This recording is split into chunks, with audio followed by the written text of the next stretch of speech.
Looks like we're there. You're there. Yep. All right. Let's make sure, Ben, are we live? You're live. Very good. Okay. Welcome, everybody, to our City Council meeting on the date of June 21st, the longest day of the year. Can we stand for a Pledge of Allegiance?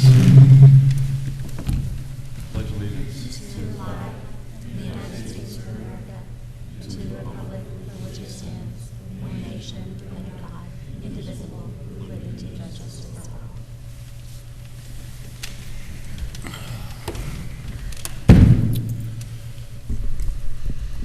all. Okay, a roll call. I have Molly, Justice, Paloma, Ren, Dan, and Chris White, the city. No messages. Yeah. And Chris White, the city administrator. We have the mayor is here remotely. I'll be sitting in his chair for the evening. And Nick Ward-Willis, our lawyer, is also joining us remotely.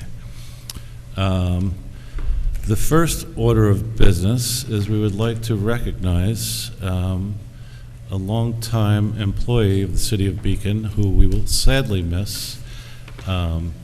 This is for Etha Grogan, who has served the city for 29, just shy of 30 years. I've had the pleasure of serving with her for 15 of those years. Etha has seen this city grow, has gone through so many changes, and she's been instrumental in documenting those changes and participating in it and making things happen.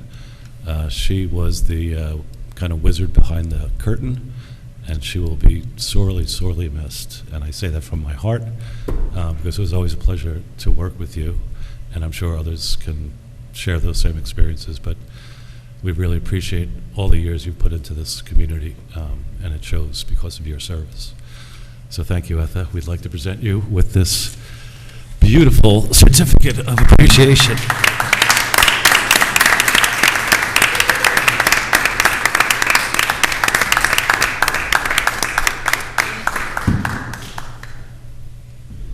Can I get a photo of you guys? I even got Teresa in the photo. Thank you.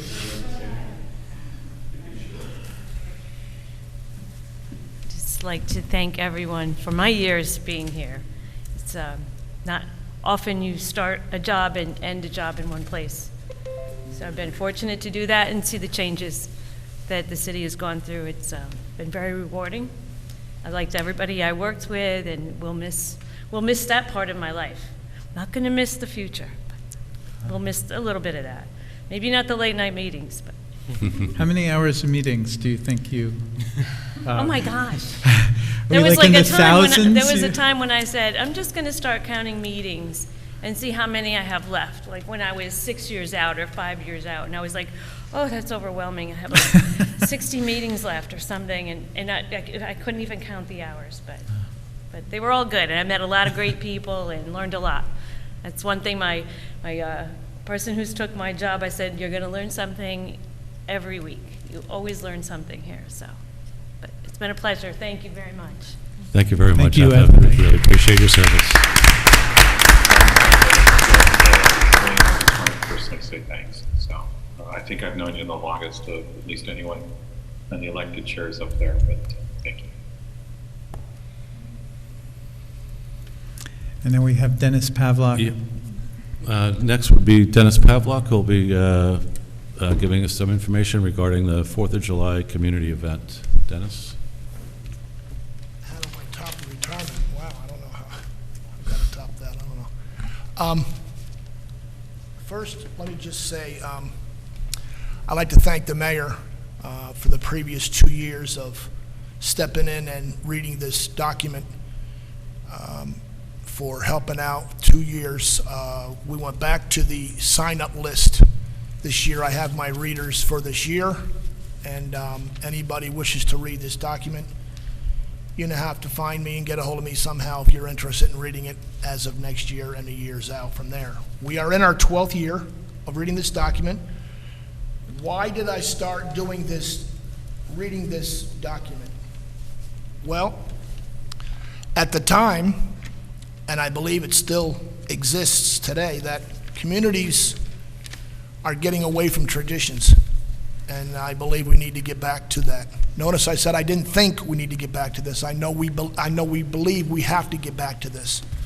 Regarding what your tradition is, it's a focus on whatever you believe in and who you are and who we are as a city. Notice I didn't say town. We're not a town, we're a city, as a city. So on that aspect of it, I'd like to continue with my comments tonight. Chris, is there a way we can bring back, because the last official time that we did this event was 2019. We read it through COVID. My committee wanted to read through COVID, and we read it through COVID. Even though nobody was here in 2020, we still read this document through COVID, 2020, 2021.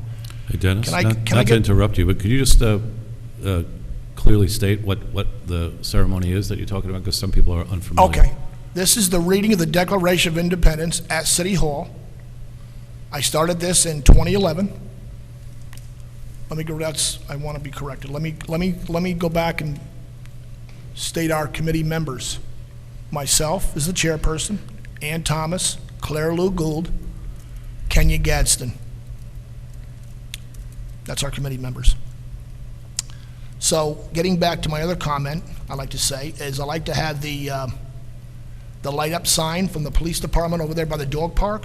If I can have that turned on for my event, because in 2019 we had people, two ladies, I think they were two sisters, I believe they were from Iowa, and they stopped into our event and they said, "What a great thing you're doing," all the way from across the United States. Two other people stopped in as well. I didn't know who they were. Another one of my refreshment lady talked to them and said they're stopped in. This is a great thing that we're doing here, keeping this tradition going. I almost forgot to say that. But some interesting points of this July 4ths that we have, some unknown facts about the Declaration if you wanted to know. Ben Franklin was the oldest signer of the Declaration. He was 70 years old. Ed Rutledge and Thomas Lynch were the youngest at 26 years of age. James Monroe and Jefferson and Thomas Jefferson and John Adams,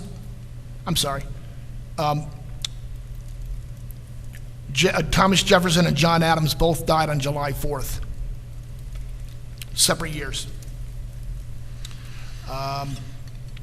In 1941, the Declaration was removed from public display and placed in a designated container, specially sealed with padlocks, sealed with lead, and placed in a larger box, and returned to Washington in 1944.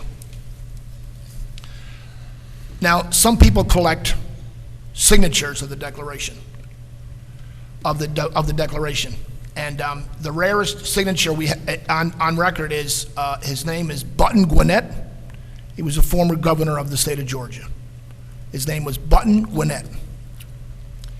He had a duel with Auckland McIntosh in 1777, and he died, and Auckland McIntosh survived. Auckland McIntosh survived. Three most important points of the Declaration. Point is, God made all men are created equal, gave them certain rights of life, liberty, pursuit of happiness. The second one is, main business is to protect these rights. The third is, if a government tries to withhold these rights, the people are free to revolt. What is on the bottom left-hand corner of the Declaration? A distinct image of a handprint, first noted in the 1940 edition, not present in the 1903 photograph. Now, when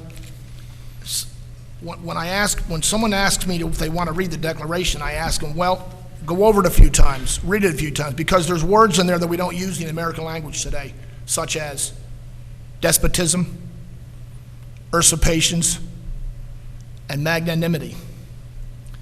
And for despotism, it's the despots ruled over the parts of the empire called despotates.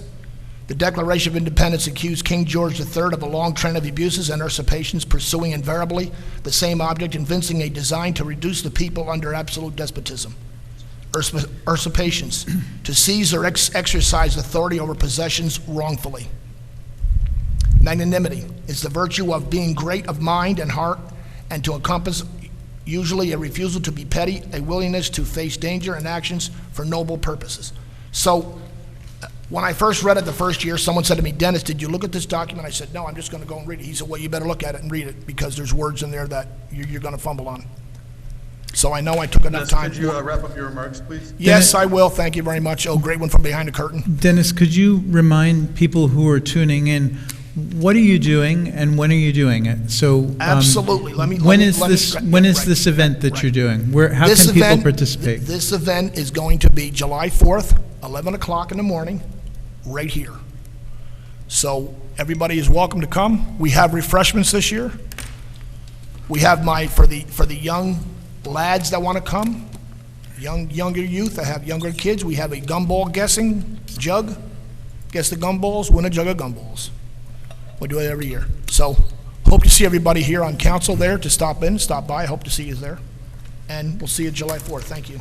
Thank you very much, Dennis. And Thank you, towards Dennis. that, we're also going to be doing fireworks again this year at Memorial Park, which will be on July 3rd at dark. So now that COVID is waning a bit, we hope to restore some of these yearly celebrations that That's we do. great. In the past, or the last number of years, it's been through donation that's happened, I believe. And is it this year? We are taking donations, but we're not relying on donations. Right. We have money that to ensure that it happens no matter what. Terrific. But we certainly would appreciate donations. Yeah, and it's been great in the past that people really stepped up during more dire economic times when the city needed to cut corners as much as possible. One of the first things to go was the fireworks, and the business people on Main Street all rallied and collected the money and made that happen. I know in the past there have been activities before the fireworks. Do we know yet if that's going to happen this year? If people what time should people turn up? Should they turn up shortly before dark, or will there be shortly events before dark? then? We didn't have the bandwidth to do the full day, Okay. which we hope to do again in the future. But for now, we're just going to have fireworks. Okay, great, Yeah. thank you. And maybe there's one band. I know Mark Price is trying to pull off something. And Chris, was this in the budget, or do we have to do an amendment? Not clear. I'd have to get back to you Okay, on that. thanks. Yeah. And George, before we move on to the rest of the agenda, could I ask to make one amendment to tonight's agenda, please? On resolution number 83, some questions have come up in the last couple days that I have not had a chance to fully respond to, and I want to hold that resolution, please, for at least a couple weeks. All right, terrific. Thank you. Thanks. All right, so we'll move on to public comment. Public comment is limited up to 3 minutes for absolutely anything you'd like to discuss with the council or the public. If you have anything to say about the public hearings, please refrain from doing so at this moment, and you'll have 5 minutes to address the public hearings in a few minutes. So from the list of people in person, I have Teresa Kraft as the first and only person on the list.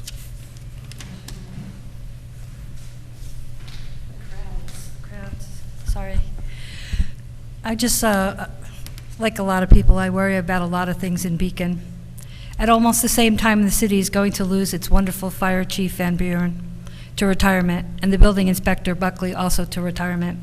These two positions are the safety net for the city. I have all faith in the administrator's role in filling these positions with qualified persons and the pending consolidation of the firehouses and the imminent construction of a new firehouse building expansion.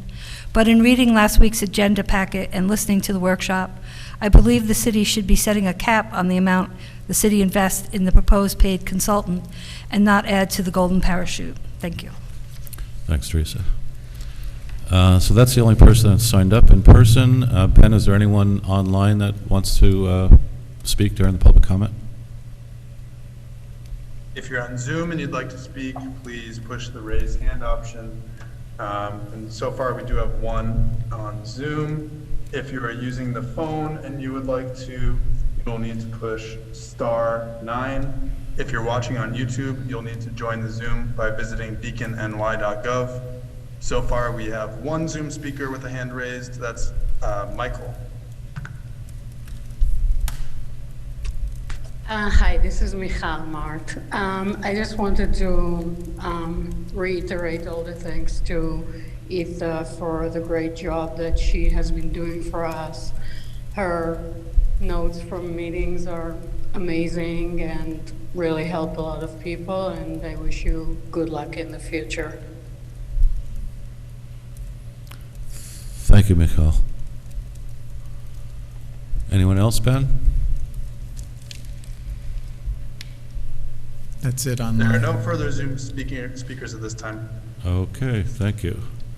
I guess we move on to the public hearings. The first public hearing is for a proposed local law to allow members of the City Council of the City of Beacon to participate in meetings via video conferencing, and I believe Nick will clarify this. Yes, thank you, George. Good evening, everyone. So tonight's public hearing is on a local law that was noticed and published in accordance with the state law and discussed previously at a workshop. In summary, it would allow the continuation of virtual attendance. There are really three ways presently that members of the council can attend meetings virtually. One is pursuant to the New York State Governor's executive order, which has been extended through July 14th, which allows members to attend meetings virtually. The other is through the existing GML section 104.4 of the Open Meetings Law that allows members to attend via video conferencing, but requires that the public be allowed to attend at that location and that that location be noticed in a public meeting at least 72 hours in advance. In this legislative session, the governor signed into law a third option that allows video conferencing by public bodies, and in this local law, the City Council, and this law would be valid through July of 2024 when it sunsets unless further extended. And this is a little different.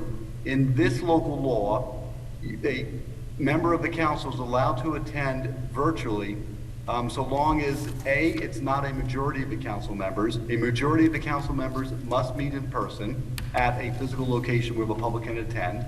The other difference is that the public is not permitted to be at that location. At that virtual location, they could be excluded. It does not require 72 hours notice. So for example, if someone becomes sick or ill, they can use this provision under a 103-A and attend virtually so long as the majority of the council is meeting in person.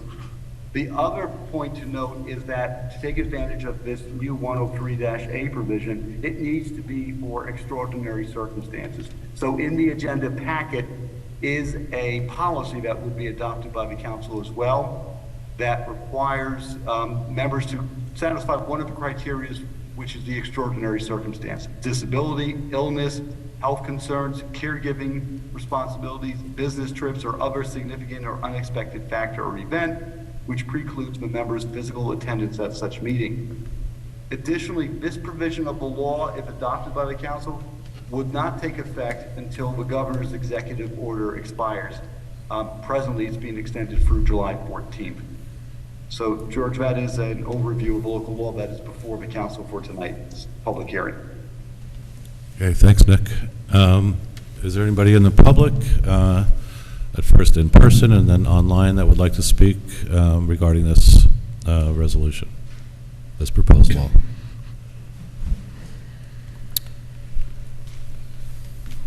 Teresa Kraft. I'm just a little puzzled by a vote on tonight's agenda that would enable this council, what you just said, to fold that law into the local law so that it remains in effect after it expires in 2024. At the meetings, I watch participants watch via teleconference and witness firsthand that it's continually an epic fail. This technology breeds a consistent, scarce table. And Section B, E, and F gives vast reasons not to be present in person. It might be an oversight on my part reading and rereading the proposed law, but I don't see a limitation in place for the number of remote meetings each member can engage in over the course of a one-year period. If one is to make a commitment to be a public servant, then one should be expected to be present at the table. This is probably to eliminate the general public from showing up at your doorsteps, but I find it's the wrong approach. Some in the same scenario are now seated at this table. I believe no less than 92% in-person participation should be mandatory. This could make one wonder if the city gets a discount on partial participation by contracted services who attend remotely. This could be a disservice to all the residents of Beacon. Think about it. Thank you, Teresa. I see no one else in the public in person here. Ben, is there anybody online that would like to speak? There are currently no hands raised on Zoom. Do we just move on to the next public hearing? I think you need a motion to close the public hearing. All right. Actually, we do have one hand raised. It's Mikhail again. I will give them permission to speak on this. Thank you. This is Michal again, as Ben said. I just want to, I agree with Teresa that if you are going to pass this, it would be a good idea to also pass something that prevents individuals from attending virtually.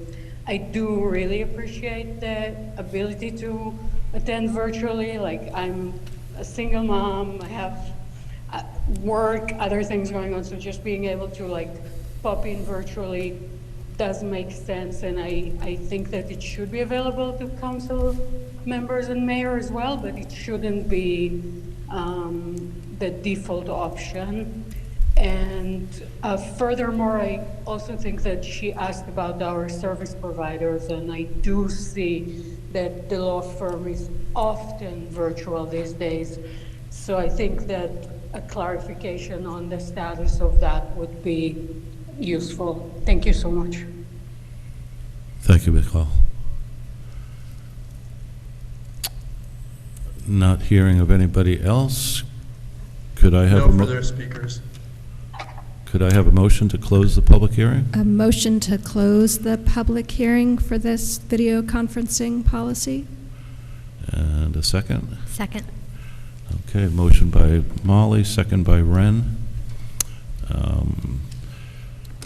The next, is that Sorry, right? do Discussion? we discuss? Oh, right, now we discuss it. Right. Would anybody have any questions or want to discuss this further? I would just like to know how people feel about the proposal that Teresa raised tonight about putting a limit on the number of... Wouldn't that be brought up in workshop? Yeah, but we have to determine whether to go to workshop, right? I think since we closed public hearing, we automatically go to workshop. Oh, Yeah, we Right? can bring it back to workshop. Yeah. And then you don't have to vote on it until July 5th at the Yeah. earliest. okay. But we That's right, there's no urgency. could technically, since we've closed the public hearing now, we could technically vote on it tonight if we wanted to, but we're not required to. We didn't put any of the public hearing items on for a vote tonight. Mhm. Okay. Got it. So the So a earliest, vote. yeah, you'll have another workshop Okay. before I any think- of those come up. I think it would be a brief discussion, but I think it's one that... Yeah, I think it's a Yeah. valid point. Yeah. We'll put it on next week. Thanks.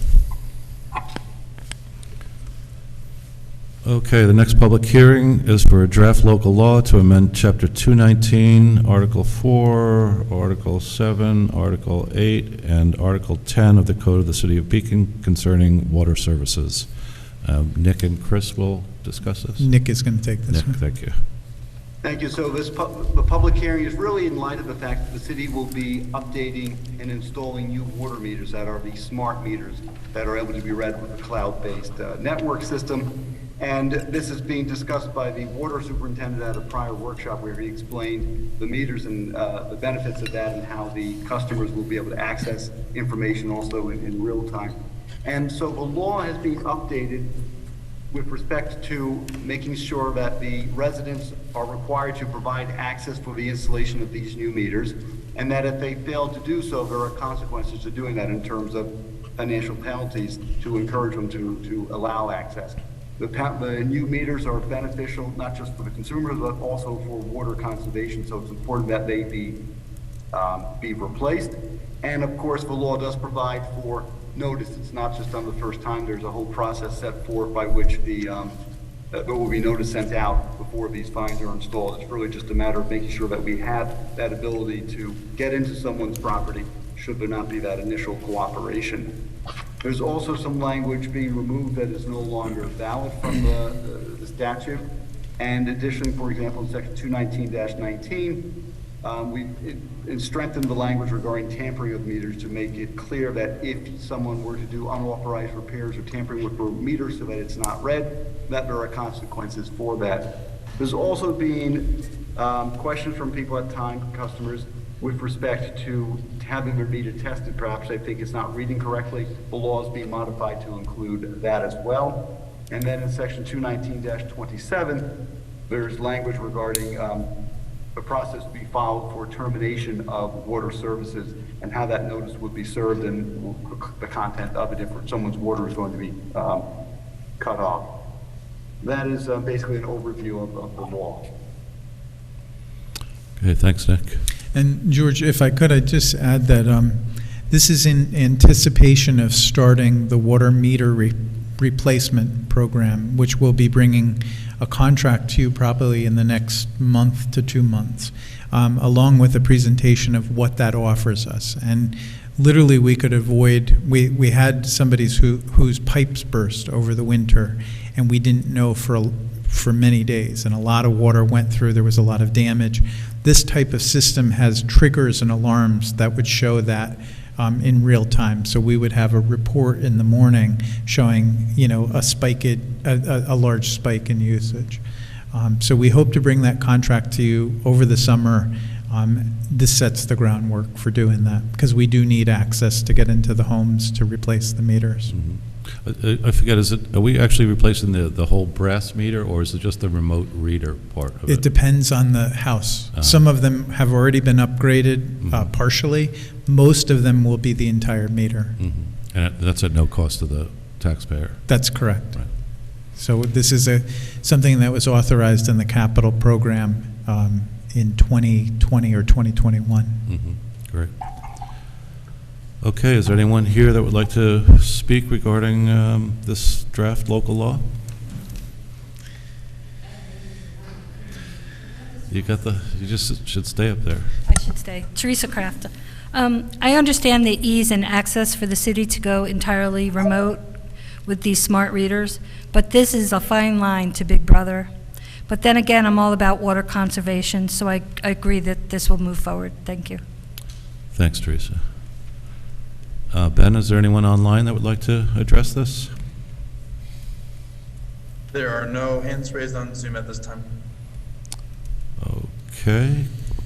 I'd like to have a motion to close the public hearing for the update to our water Thank you, Molly. meters policy. Second. Second by Paloma. Discussion? And the idea is this will also be on our July 5th agenda if we decide to vote on it. Yes. We wouldn't vote on it tonight? Yes. Great, thank you. Okay. The third and final public hearing for the evening is a public hearing for the draft 2023 to 2027 capital program. Chris will update us on that. Yeah, so according to the charter, we're supposed to, the mayor is supposed to propose to you by May 31st of each year a 5-year capital program for expenditures in the water fund, the sewer fund, and the general fund. We presented that on May 31st. It is the 5-year total is approximately $31.1 million. So it's a large program that is largely aspirational. I'm not sure we'll ever have the bandwidth to do all of these things, but particularly for the first year, 2023, we think that's pretty close to what we can go after. Some of the other pieces that we discussed at workshop are placeholders for when we have greater information, like the community center. When we know better what that is, then the placeholder number can be adjusted. We are going to make one change after this because we did find out one of our grant sources did not come through. So we'll be making we'll bring to you next week at council a slight amendment to this. If we're bringing a slight amendment, does that mean we should not close the public hearing? No, I think when Nick and I talked about it, it was small enough that it it didn't change it. It's largely the same amount, because we're going to take out the $500,000 in grant funding, and then we're going to put in a placeholder for our milling and paving every year, which we realized hadn't been put in prior capital budgets or operating budgets. So we wanted to deal with that oversight, and they're roughly almost the same amount. My recollection of this process was we had a workshop, discussed the plan. There were a couple things that we wanted to follow up on. So does that mean we're going to discuss this again in the next workshop? Yeah, we would put it on for the next Okay. workshop. Like, I've been doing some research on the street rehabilitation, and I would like to update the council on that. Is it the one that Yes. George and I had discussed? Spring Okay. Valley? Yeah, okay.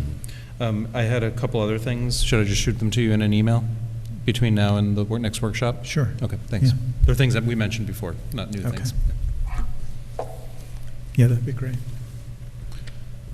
And the final thing is that, according to the charter, we're supposed to have this in place by the end of July. So we're well in time right now, and we have some time if you need to deliberate further. Great. Okay, we'll open the public hearing. Anyone in the audience would like to speak about this? Don't feel obliged. I'm not. This is why I came. I was here for the capital review and the department head presentations. I believe the budget proposed will be monies well spent over the 4-year period. I only hope that restructuring of the Parks Department, there is strengthening in the community arts programs in addition to all those sports. Thank you. Thanks, Teresa. Ben, would there be anybody online that would like to participate? There are no hands raised on Zoom at this time. Okay, can I have a motion? Motion? It sounds like we might want to continue this, and we have time if we're going to make adjustments. I'd like to give the public, even if they're not material, said there's something about Spring Valley, but I don't know enough about what you're referring to, Chris, to know what your recommendation is, if it's There was material. Just for clarification, there was a engineering plan from, was it 2007 or 2008 to do a lot of work on Spring Valley, which is down by the creek. And only some of the work had been done, and the street's in real disrepair, and the sidewalks are in disrepair, and that street could just use a little love. So that's why I raised it again. It's something George had remembered from back in the day. So a reminder why being on council for a long time can be really helpful. Nick, can you clarify if we keep the public hearing open, that it would come back again July 5th, and then that might then mean we decide not to vote until 2 weeks after July 5th or 13 days after that? Is that correct? That appears to be, yes, that is the timetable it's on. You could also set a time period in which to receive additional comments based upon tonight's discussion. So you could close the hearing but allow for the receipt of written comments if you wish to do that as well. I think in this instance, and since the final approval, it sounds like is the end of July, I'd like to keep this public hearing open for at least one more meeting. Are you making a motion to that Sounded like a effect, motion, Paloma? yes. Motion to. And we never voted on the other two motions, by the way. Oh. So all your public hearings are open still. Maybe Should we go back? Redo. Well, why don't you finish this, and then when we go back and close the other two? Motion to continue, keep the public hearing open to be reconvened on July 5th. Yes. Yeah. Second? So is this where we say all in favor? Yes. All in favor? Aye. Okay, Good let's go prompting. back to public hearing number 1. Are we all in We favor? voted on that one, I We think. voted, but are we all in favor of closing the public hearing? Aye. Aye. Any One more. nays? No? The second public hearing for a draft law to amend the articles in the concerning water services. Everyone in favor of closing that public hearing? Yes. Aye. Any nays? Nope. Okay. I never said I had mayor material, but You're doing great. okay, well, that's is the end of the public. So I just had one question about, in general, about capital programs. Do we base our ability to absorb this, whatever debt we assume during capital expenditures, on current tax base, or is it based on a hope and a sort of aspiration that we continue to grow at certain rates or something? So the capital plan, once we determine what the capital plan is, we come up with a financing plan that will also be passed by the council that will demonstrate the grant funding that we expect and the reimbursements, how much we would take out of the fund balance, which is our savings account, and how much we would put out to bond. That bond piece is certainly a function of our expected revenues, the fact that we have a new sales tax agreement going into effect next year allows us to be a little more flexible in what we spend in the capital program. But we're conservative. We're not. We don't want to run up the debt and then get in a position where our bond rating is hurt because we've taken on too much debt relative to our revenues. Right. So it's not really based on an assumption that we'll continue to grow at this rate. Like over the last number of years, we've had a lot of additional tax revenue brought by new construction and so on. But that will not continue forever. Yeah, and it will slow down. We're very conservative in what we project on that. Mm-hmm. Okay. Well, George, I can add a little bit. The way that the bond rating folks and the state controller look at it is they think about how much of our general fund budget is going to debt service, meaning the combination of the interest on the bonds and then the retiring of them. And I think our bond rating agency noted that our debt service as a percentage of our total budget was on the higher end. That was the only ding that we had. I think the comptroller said the same thing. So, we get a good bond rating, but our total debt service, which is kind of telling you how much we can afford to borrow, is on the higher end. So we're just got to be a little cautious. Mm-hmm. And then we also consider when debt obligations come off our debt schedule. Mm-hmm. So we know that in 2025, one of the older debts is retired, and that opens up capacity to take on new debt. Right. And then the other thing to note is that, when you approve a 5-year capital plan, you get to review, you're only approving the current year because the next year you're going to see another capital plan and you'll approve that. So the subsequent years you're going to have 1, 2, 3, 4 more bites of the apple. So you worry less about the out years and more about the immediate year when you're approved. Thanks, Lee. Okay, reports. Would you like to start, Molly? Sure, a couple things. I wanted to thank Michael Manzi, our superintendent of highways, and his crew for putting down some surfacing on a path that cuts across on what is Wilk Street, actually a paper version of Wilk Street, between East Willow and North Elm.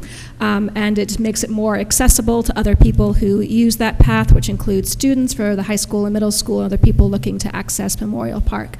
For anyone who's listening who uses that and has other thoughts about what they would prefer to see or like to see there, you're also welcome to reach out to me. As we've been talking about, we have a limited budget, so we can't guarantee what we're able to do, but we're always open to making different corners of our city more what we want it to be, so please feel free to reach out.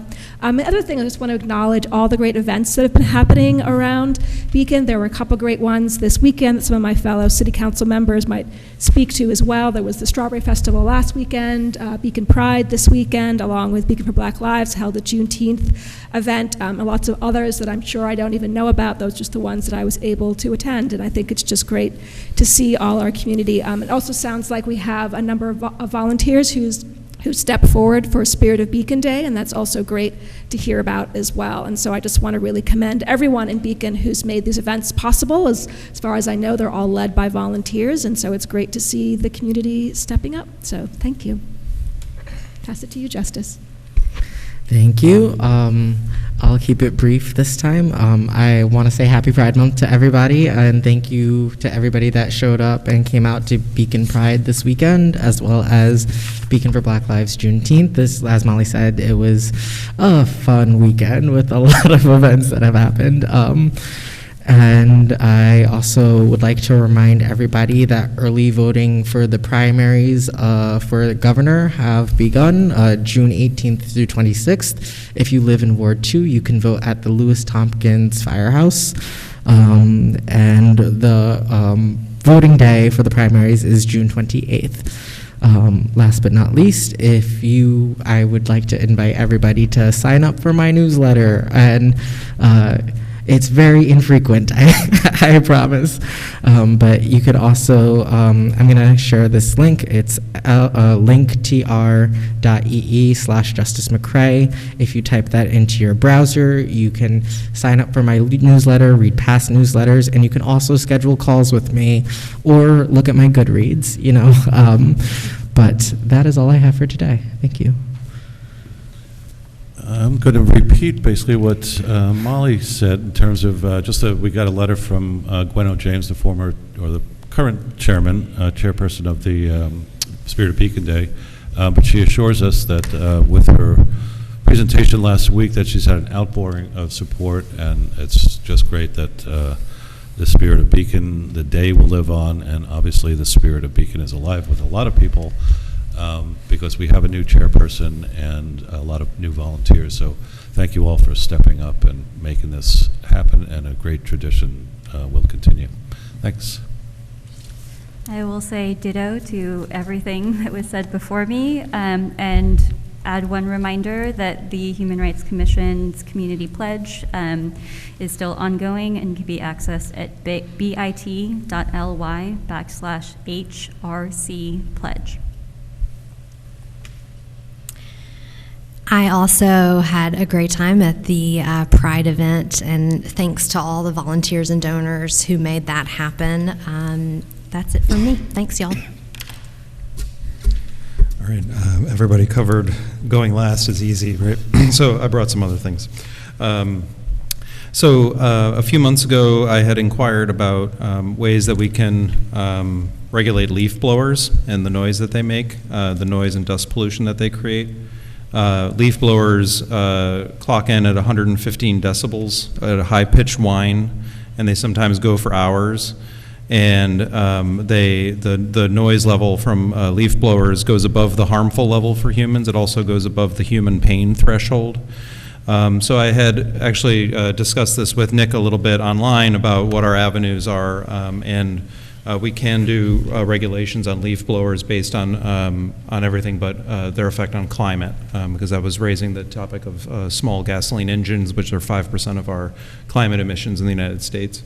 So I'd like to propose that we have a discussion. I hope that it can be brief. I think Nick has already done some research into other local laws with regards to leaf blowers. And I have gotten some emails from people who agonize over it, who have to listen to it for hours. And it can be really be bad for our quality of life in Beacon to have to listen to that for a while. So I'm not sure I can raise this in the workshop to put it on the agenda, but if there's anybody else who's interested in taking up this topic, I'd love to discuss it this summer. I'd also like to discuss soon green infrastructure and how we manage stormwater in and around the creek. It's a topic that I've brought up a few times. It's a topic that's on our list of things that we're supposed to discuss this summer. And I wanted to throw out an idea to the group that would be the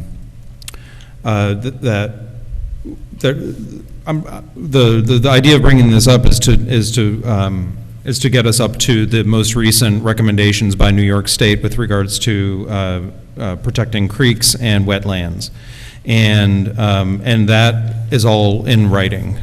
So I was wondering if, since we're going to have this on the agenda anyway, would it be helpful if I had this conversation with Nick to do kind of like a simplified first draft with the city attorney based on current state recommendations? It's not like me coming up with a bunch of crazy ideas about, green roofs and stuff. It would be based on the recommendations of the state. And then after having that discussion with Nick, then everybody can poke holes in it and look for new ideas and cut up ideas that are in there. So I just want to throw that out as a possibility. I'm not sure how I get a response on a public comment, public remark, but I'll throw that out into the ether and wait for replies. Do you want to reply? We can add them to the agenda. I would say I would be more comfortable having a discussion in the workshop first, so that it's not just you're asking Nick to do something, but we have some consensus that that's the path that the City Council. But I wrote both of those down, and we can try to get them on future workshops. Okay. Yeah, so possibly that draft or your rough ideas, we would discuss at workshop. Yeah, I think you want to have a discussion first and make sure that's something you want to, like we only have so many hours of our attorney, and we need to, again, prioritize what we do with them. Okay. Chris, do you have any reports?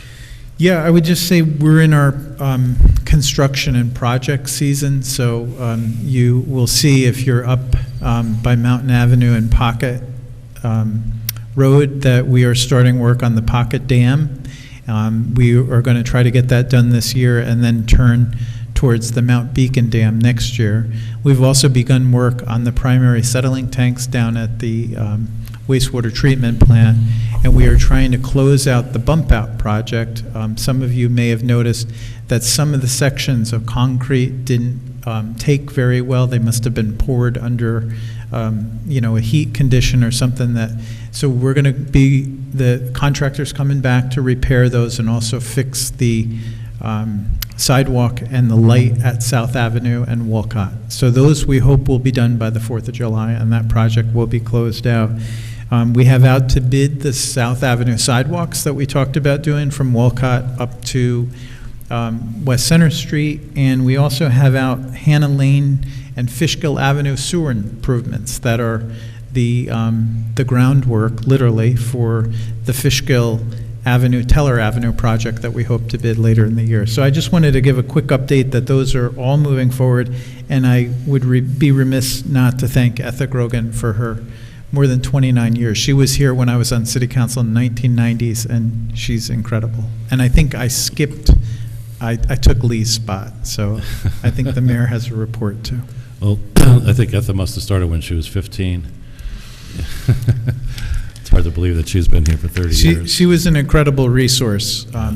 She is the memory of all that's happened here, and anytime you needed to find something, you could go to Etha. Yeah, I hope she's not going too far away. We've called her a bunch of times, and she's still answering the phone. Yeah. No one ever truly retires from Beacon That's administration. True. We know where they live. Yeah. Lee? Yeah, hi. So I'm remote. I'm sure you can tell that. I do have two items. One, I have a proclamation. Let me read that. Unless, George, you want to do it? Is it okay? No, I think you have it. Okay. So this is a proclamation in honor of Juneteenth, which is Emancipation Day, June 19th, 2022 this year. We did one each year since its announcement. And so, whereas President Abraham Lincoln issued the Emancipation Proclamation in 1862, declaring that all persons held as slaves South shall be forever free, and whereas many freed African Americans were subsequently held captive as slaves for 2 years after President Lincoln's Emancipation Proclamation, and whereas on June 19, 1865, Union Major General Gordon Granger, a West Point graduate, arrived in Galveston, Texas, and announced the end of the Civil War and the end of slavery in this remote community. And whereas Major General Granger presented General Order Number 3 to the people of Galveston, which read, "People of Texas are informed that in accordance with the proclamation from the Executive of the United States, all slaves are free. This involves an absolute equality of personal rights and rights of property between former masters and slaves, and the connection heretofore existing between them becomes that between employer and hired labor."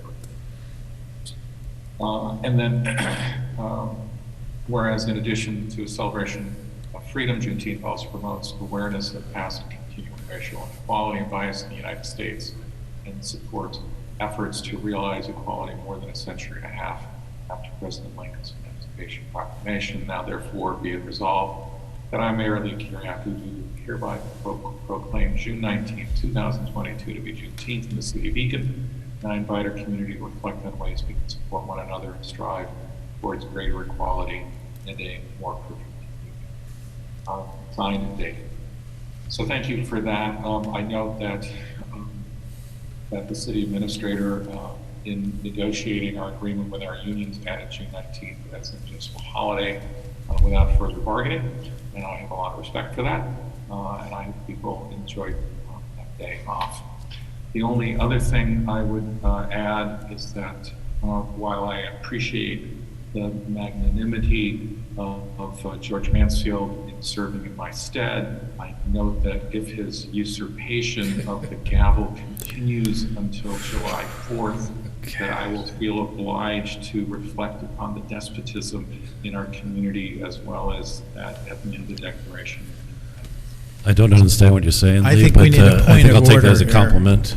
Did he say magnanimity? Did he tell you to bang the He did gavel? use magnanimity? I missed that. Yes, magnanimity, usurpation, and despotism. And he actually pronounced them all correctly.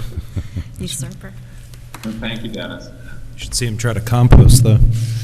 Yes, I've seen that. That's bad. Okay, I guess we go to local laws and resolutions. First resolution, resolution number 80, appointing Nicholas Anzovino to the position of police officer. Chris? Do you want to do a motion first? And then A motion to, what am I saying? Motion Right. to appoint. motion to appoint Nicholas Anzovino to the position of police officer. Yes. that's Motion. Motion. Second. Okay. Holly with the motion, Ren with the second. All in favor? You want Wait, a little discussion? background? A little background. Okay, cool. I'll just give a I little. mean, I offered that to you before. I thought you had to do the motion first, and Yes. then you have discussion. So Nicholas Anzovino and the next candidate on Resolution 81 were two candidates that we selected based on the civil service tests that were given last fall. And we've gone through a long list of people. They made it through the 5 or 6 levels of review. They passed the physicals. We did bring both officer candidates in to meet the council in executive session, as we do with all police officers. And we are ready to hire Nicholas Anzovino, who's a Beacon resident, a U.S. Army veteran, and somebody who we think will be a great addition to the police force. Are either of the candidates showing up to introduce themselves tonight, or no? I didn't ask them to. I thought since they had been here in workshop, what we typically would do, though, is swear them in at a subsequent meeting.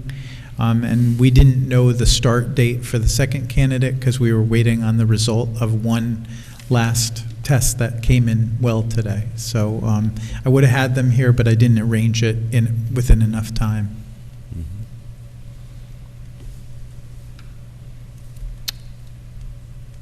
Okay, so do we vote on this Yeah, now? can vote on it. Discussion? Yes, discussion? I thought that was it. I understand there were extenuating circumstances about not having them here, but I would feel more comfortable if the public was able to meet them as well before confirming them. I don't know if that is possible. It's not, and it's my mistake. I would say that I need to get both of these candidates into the police program. So this was the last day we can adopt them to come in. I can have them come in at a subsequent meeting and introduce themselves. I've never been clear on our process. It goes back and forth. One council wants everybody in, the other, so I thought having them in for the workshop executive session would be sufficient, and then since we didn't know if the one candidate was going to start, I didn't want to have him come when I didn't know the outcome, and I only learned that later today. I know we got to ask them questions in executive session, but I think with something as big as policing, it's important to be able to also ask those questions and have the public see how they respond to them publicly. Yeah, And- I don't know that I would agree with you asking the questions that you asked in executive session in public. I think there are also some privacy issues with the officers, and you know, again, I think they can come to a session, but I wouldn't hold this up because I made a mistake. I need to get them into the academy. And you know that because we have a budget item about overtime that you raised a lot of concerns about at the last meeting, the driver of overtime is that I have 6 vacancies right now in the police department. And I can't hold up having these 2. And again, I will take full responsibility for the mistake that, you know, not having them here. But again, that's not ever been a clear policy that you've codified. May I just ask a point of, so we had them at workshop, right? Yes. Yeah. And we, right, these are the 2 that we met, and there was some discussion, no, at the public meeting, at the workshop? It was an No, executive session. It was just a presentation of their qualifications? In executive session. Oh, I thought we had a public meeting as well. No? Okay, I guess I'm mistaken, sorry. No, it was an executive session. Mhm. But typically, we would have them in not to ask them questions in front of the public, but to swear them in on this night. The reason I didn't swear them in is because the second candidate, you'll see there's no effective date on the second candidate, because I didn't know when the outcome of the, yeah, and Nick, would you please chime in with what you just texted me? I can, Chris. My point was going to be just that I'm not sure, as you have already interviewed them and their name was put forth on the public resolution, their being present tonight, which in historically in the past has been just to be introduced, recognized, and sworn in, doesn't change your vote. You as the council members have interviewed and met them and determined that it was appropriate to bring this forth to the public. There were no comments during the public comment session. So what would have occurred tonight would have been a formality of sort of introducing them and presenting them to the public. And that could be done at a future meeting after you vote tonight so that you can accomplish Chris's goal, which is to bring your overtime down and get them into the academy, and then also accomplish your goal and purpose, which is to introduce them to the community at a subsequent meeting, which would allow the vote to occur tonight.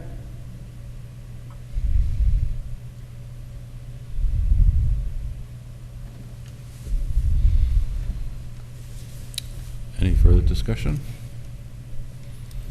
Do we have to vote individual? Or Yes. Yes. Yes. Yeah. And again, Nicholas Anzovino will be starting tomorrow. He is a little bit higher on the civil service list, and by starting him, then we can reach Jonathan Underwood on the civil service list, who would be hired the next day. And that way, their seniority goes in that manner too, so that we comply with all of the civil service requirements. Okay, terrific. Okay, so we'll start with Molly. Yeah, I'm an I. I'll also put in, and for my part of this council, I would like for police officers, for them to be brought before the public. I would agree with Paloma and Justice, so for future ones, Okay. if that could be something we could do, so the public has a chance to meet them, that would be great. I'd like to have a discussion on that in workshop, because some of the questions that you ask really shouldn't be asked in public. And I think it's really hard to get good candidates to come forward, and I just want to be careful. There are some ground rules on that. Sure, no, I'm open to talking about, yeah, if you have got feedback from the chief or have thoughts yourself, we're certainly open to hearing those as well. And these are voice votes, by the way. These are not roll call votes. Okay, so we could vote. You can just voice vote, yeah. Okay, so all in favor of appointing Nicholas Anzovino to the position of police officer? Aye. Any nays? Nay. 1 nay. I'd like to abstain. And 1 abstention of, And then abstention is counted as a no vote. okay, so that's 4-2. Aye. 5? 5 to 2. Okay. Should we go on to the second one? Is that? Yep. Okay. Resolution number 81, appointing Jonathan Underwood to the position of police officer. Would anyone like to, what's the word? Motion? Motion. Second. Okay, discussion? So Jonathan Underwood is also a resident of Beacon, and he has 75 credits in criminal justice. Again, you met him and had a chance to discuss with him at workshop. We were waiting on a final confirmation of a test result today, and that came back, and so we're prepared and happy to welcome him into the police department as well. And do both these officers, will they have to train still? So, yes, and that's the time constraint here. Right. We have to get them into the police academy that begins next week or either next week or the following week, and then they actually train until October and November, and then they have a field training that they do with our police officers. So there is going to be a lag between when we hire and when they actually are on patrol, done with training, which is why we talked about that as well when we did the budget amendment for the police overtime, that it's not a fast dial to turn. There's a lag. Okay, voice vote on this resolution to appoint Jonathan Underwood. All in favor? Aye. Aye. Any nays? Nay. Abstain, which I guess is a nay. And Lee? Did anyone hear Lee? Oh, yes. Sorry, I was on mute. Yes. Okay. So again, 5 to 2 in favor of appointing Jonathan Underwood to police And officer. we can bring them either at the next workshop or the meeting to swear them in now that we know. Okay. I did want to say I was particularly impressed by Jonathan Underwood's answers to our questions, and look forward to asking whatever questions we do agree are appropriate in public when we get the chance. Okay, third resolution for the evening is resolution number 82, awarding community investment program funding. Nick and Chris, give us some background on this. I can do that. So in the 2022 budget, the council allocated $20,000 for a community investment program. We've gone through an application period where people could put in proposals. The director of recreation, Mark Price, did an initial scoring. The council came back, looked at all of these, scored them, and had gotten them down to 6 proposals that we would fund. We had the attorney look them over to see which ones of them we were allowed to do and which were violations of the gift provisions in the Constitution, and we narrowed that further to 4. So as per our discussion in the workshop last week, we allocated the $3,500 for the 2 that were not allowed to the other 4 applicants, and those are before you tonight, and we would do contracts for those services following the passage of this, and then award them the grant. I think this might be standard contract language, but the last "be it further resolved" talks about the city administrator is hereby authorized to execute any extensions or amendments to the above 4 agreements, subject to review by the city attorney. Can you talk a little bit about the cases and when that might be something that you use an extension or amendment? I assume it wouldn't mean more money, so just kind of wondering how that might come up. No, it's often a time extension. Like on the UDAG grant program, we've given time extensions to 2 of the applicants that, for instance, they were doing facade work and they didn't get the materials in time. And so the original date that we set for them to spend the money was about to come and pass, and I gave them an extension so that they could get through. So things like that would be what we envision. I wouldn't change the amounts, I wouldn't change the applicant. I might, we might figure out what the reporting is at the end. Okay, great. So again, once we determine we're going to make these awards, we'll work with the attorneys to draft those agreements. Okay, great. I also want to recognize Paloma and Justice for doing the work to gather the city council's thoughts and kind of add to the rubric, and hopefully we do this again in subsequent years, and that if we follow through on the idea to have the rec committee or some version of that under Mark's suggestion do this, that there's a clear outline for the kinds of things that we want to support and that we legally can support. Yes. Okay.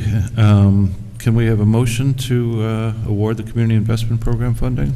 Motion? Motion from Second. Second from Justice. All in favor? Aye. Okay. Fourth. We call upon the mayor for his vote. Oh, Yeah. Aye. aye. All in favor, unanimous. Fourth resolution for the evening is number 83, authorizing the city administrator to execute an agreement. Oh, sorry, this one has been tabled. I'd like to table that, please. Can we get a motion to table Motion to table resolution number 83. Second? All in favor? Aye. Thank you.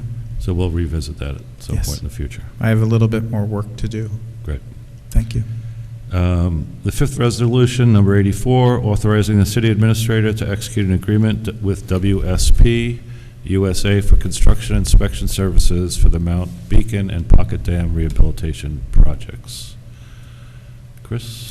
So WSP USA was the engineering firm that designed the projects for the Mount Beacon dam rehabilitation and the Pocket Dam rehabilitation. This contract is for $282,907, so that we have somebody on site during the entire duration of the construction to be our agent and make sure that the things that the plans are conformed with, everything is built to spec, and they do some of the testing on concrete and the materials that are used. So we make sure we get what we're paying for, and then they sign off on it at the end. Which is a similar service to the previous one that we tabled. Correct. In a way. Yes. Except in this case, they design the dam, and they're a big enough entity that they have a wing that does construction inspection as well. Okay, can I have a motion to, Motion to adopt resolution number 84. yep. Paloma, second? Second. Molly with the second. All in favor? Aye. Aye. Lee? Aye. That's you. Okay, that's unanimous. Sixth resolution for the evening is number 85, approving amendments to the 2022 City of Beacon operating budget. Chris? So now that we're almost halfway through the year, we're seeing how we're tracking on certain expenditures that are in the 2022 budget. This series of amendments, there are 5 amendments to the general fund, the water fund, and the sewer fund to cover things where we needed additional money. We did go through this in workshop, so I don't know if you want me to run through them, or if there are any questions that remain, I can. I don't think we need to go through it specifically, but if anyone has any questions, we did discuss it at workshop in public. And I did find out the odor control is for the domed digester at the wastewater treatment plant. I know you all were wondering that. Well spent money. Yes. Could I have a motion? Motion. Second? Okay, motion from Ren and Dan. All in favor? Aye. Aye. Aye. Unanimous. Number 7, resolution number 86, setting a public hearing for a draft local law to amend Chapter 211 of the Code of the City of Beacon concerning stop signs, school zones, and prohibited parking signs. Will Ben, or do we need to Well, go through that in detail? we had talked, we're going to have Ben walk through this before the public hearing to remind people what this is about. Nick was just going to give you what the procedure here is. Okay. So that we've noticed. Nick, can you take this one? Certainly. So this is a law amending your traffic code regarding stop signs. So the procedure is that you will be noticing the public hearing tonight for your July 5th meeting. It does not require any referrals to the county, and it will be published in the newspaper and then general notice posted on the city's website. Okay, thanks. Can I have a motion to set the public hearing? Motion? Dan? Second. Molly with the second. All in favor? Aye. Aye. Lee? Yes. Okay, the eighth and final resolution of the evening, number 87, supporting the New York State Climate Action Committee and the Climate Action Committee's draft scoping plan. Motion. Second. All in favor? Aye. Aye. Aye. Okay, and then we have... Should we explain a little bit about what this is that we just voted on? Well, yes. Well, I thought we were going to do that before we did the... Okay, yes, let's have a discussion. Chris? Okay, so your Conservation Advisory Committee had asked the council to opine in on this. There's a draft scoping plan following up on climate legislation that the state did. This is basically endorsing that and then adding your voice on several things about equity and pursuing emission reductions that are contained in that document. So this basically puts the city on Beacon on record with New York State DEC, NYSERDA, which is the Energy Research Development Authority, the Public Service Commission, the Climate Action Council, and your state and assembly representatives that you're looking for these follow-ups and support of the draft scoping plan. And again, this is one of the most aggressive anti-climate change bills in the country right now. New York is really taking a lead, particularly on the installation of offshore wind, and this helps to continue the momentum on that.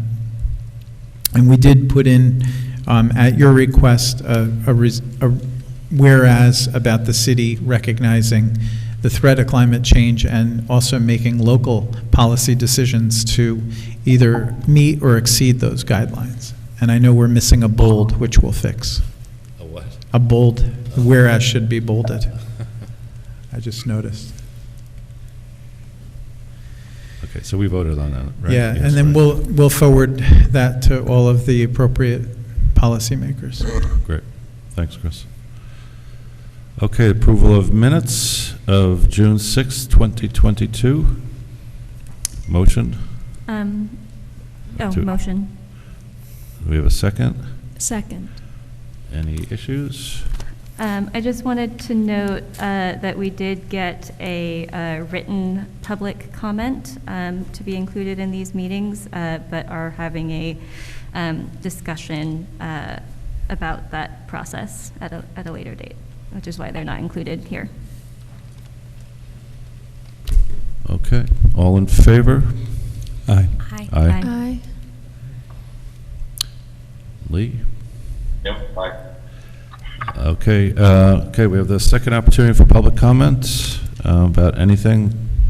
If you haven't already spoken this evening, there's no one in the audience here who And has not spoken. we but- do have an executive session that we'd like to, Okay, add. regarding contracts? yes. Yes. So we have the second opportunity for public comments. Anyone on Zoom or out there? Ben? No hands raised on Zoom. Okay. Can we have a motion to go into executive session with the understanding that we will conduct no further business? Motion to go into executive session to discuss contracts and then close right after. And a second? All- And Nick and Lee, you should have a new link for that. Okay, all in favor? Aye. Aye. All right. Thank you, Teresa, for being Thanks, here. Teresa.